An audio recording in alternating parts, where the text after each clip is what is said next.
For someone who doesn't know Tallal, I would definitely describe him as, well, an adorable boy who's so full of life, who's very eager to please, who really loves the people that he works with. He is one of the sweetest little boys that I've ever met in my life, and probably one of the more independent kids that are here in the school. Tallal is a very fun child. At times I could say I think that he's misunderstood due to the fact that he may know what he wants and the world may not know what he wants.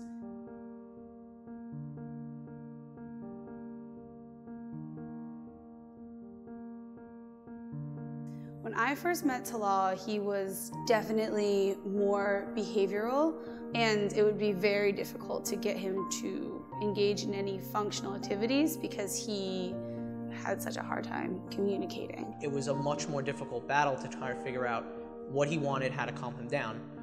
Many times children, if they're not speaking by the time they're 5 or 6 or 7, they say the window of opportunity closes. And it becomes less and less likely as time goes by. Imagine you wanting to tell someone something and you couldn't be able to do it. That's terrible.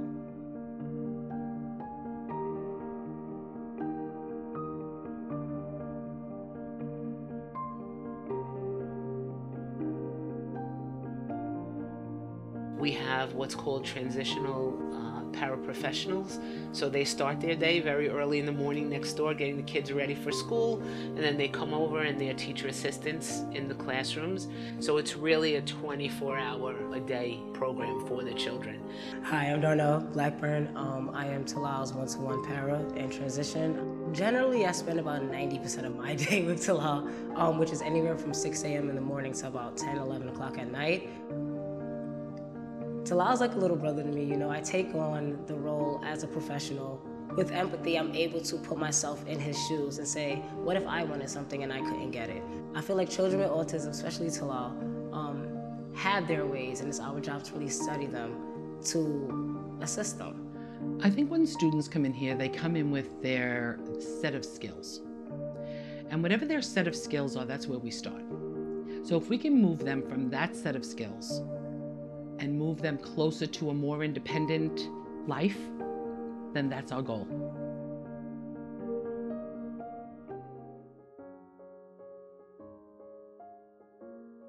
He started speaking in April of 2014. It was during our winter break. It was actually on residential time. I took him out into the community because he wanted cookies in the store. And the word me came out of him.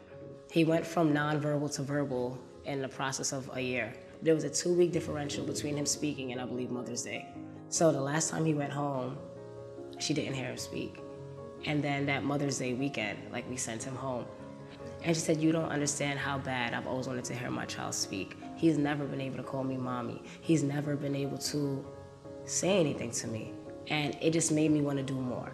He's like my little miracle. I am so proud of how far he's come.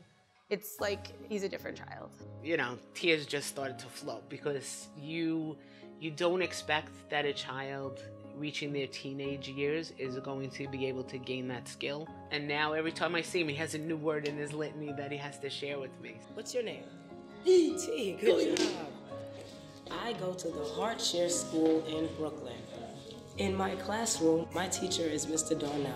I call him D for short. What's my name? D for short. High five. He's helping me learn. When I want a hug, what do? I say I want a hug. And you get a hug. Very nice. Good job.